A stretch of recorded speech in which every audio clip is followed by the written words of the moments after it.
let's say that it's back in elementary school.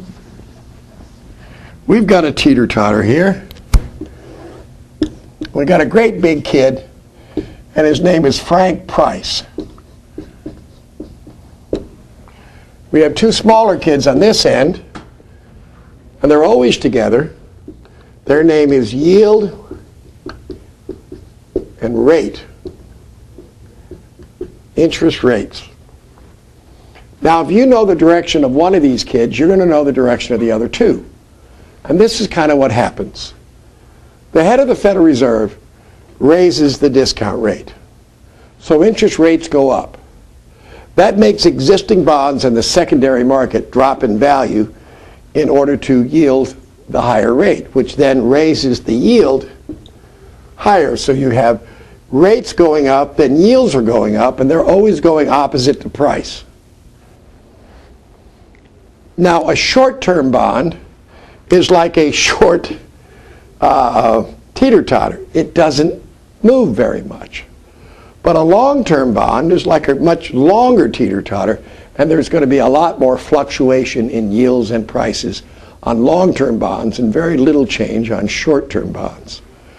So if you don't want much change in principal, buy short-term. Problem is, within a short period of time, the bonds are going to mature, and you have your money back and you have to reinvest it at whatever the current interest rates are. So let's talk about the risk with different bonds. Short-term bond, you get stable principal, but you get a fluctuating rate of return. So if you rolled over treasury bills, for instance, you'd have stable principal but a fluctuating rate of return. You buy a long-term bond,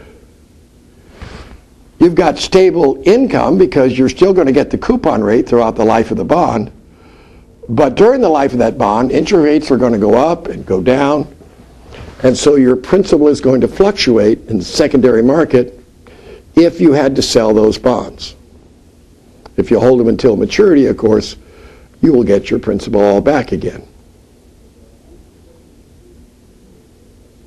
Real case that I know of was someone who sold their house in California,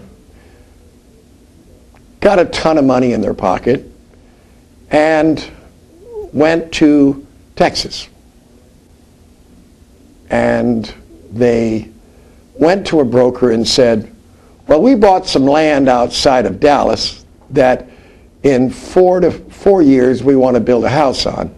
But in the meantime, we're just going to rent and get to know the area. And we'd like to take this nest egg that we have from selling our house in California and get some income on it. So the broker put them into a investment-grade bond fund made up of investment-grade long-term bonds. And they got a monthly check for interest. 4 years later, when they went to sell their bonds to build their house on their land, their bond fund was worth $80,000 less than it had been when they bought it. And they felt that the broker or the brokerage firm owed them the $80,000 because the broker knew that they needed that money intact in 4 years when they were going to build their house. But the broker had put them into a long-term bond fund. And obviously during these 4 years, interest rates had gone up, which had made the principal go down. Thus, they selling now out of their fund would be an $80,000 loss. Who screwed up? Well, the broker screwed up. What should the broker have done? And the answer would be, put them in something that matures in 4 years or less, but not a long-term bond if you know you need your money intact in a short period of time, because principal in the secondary market will fluctuate. And they had to sell out when interest rates were higher. Thus, they took an $80,000 loss. And as I understand, the end of the story is that they got their $80,000 plus interest that they lost on that investment. And it was the broker suitability that had been mixed up. Even though they've been put into a high-quality bond fund, it was the wrong term. Now, when you run the risk of interest rates changing and affecting the value of your bonds, that's called interest rate risk, and it's most severe on a long-term bond. I think another thing that is risking on long-term bonds is the fact that over time, the quality of the bond can change. After all, there was a time when I think General Motors was rated AAA 25 years ago, and I don't know what the rating is now. Last time I heard it was below investment grade. So if you'd bought a 30-year bond, what started out as a high-quality bond is now below investment grade. So over time, things can change. And you have inflation risk on a long-term bond. The fact that the $1,000 you're going to get back at maturity won't buy what $1,000 did 30 years earlier or 25 years earlier when you put the money in. So if they ask you a question, if the primary concern for an investor is inflation or purchasing power risk, what should you do?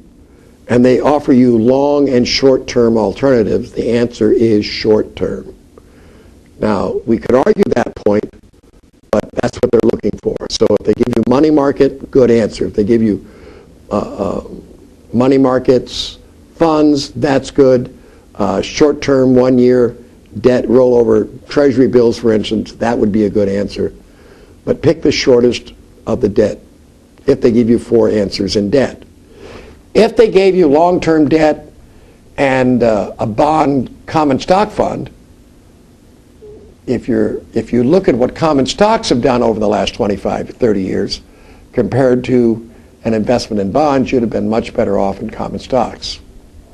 So if your primary concern is inflation and common stocks are offered as a choice, pick it. That's it for bonds. A lot of questions on it. You want to do as many questions on bonds as you can lay your hands on.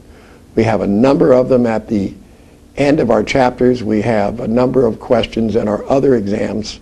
If you bought the disc of test questions, you can set it to ask you just bond questions. It's a great way of increasing your score. There's a logic behind bonds. You're buying income. You're saying, how much would I pay for this much income with this much risk? That's really what bonds come down to.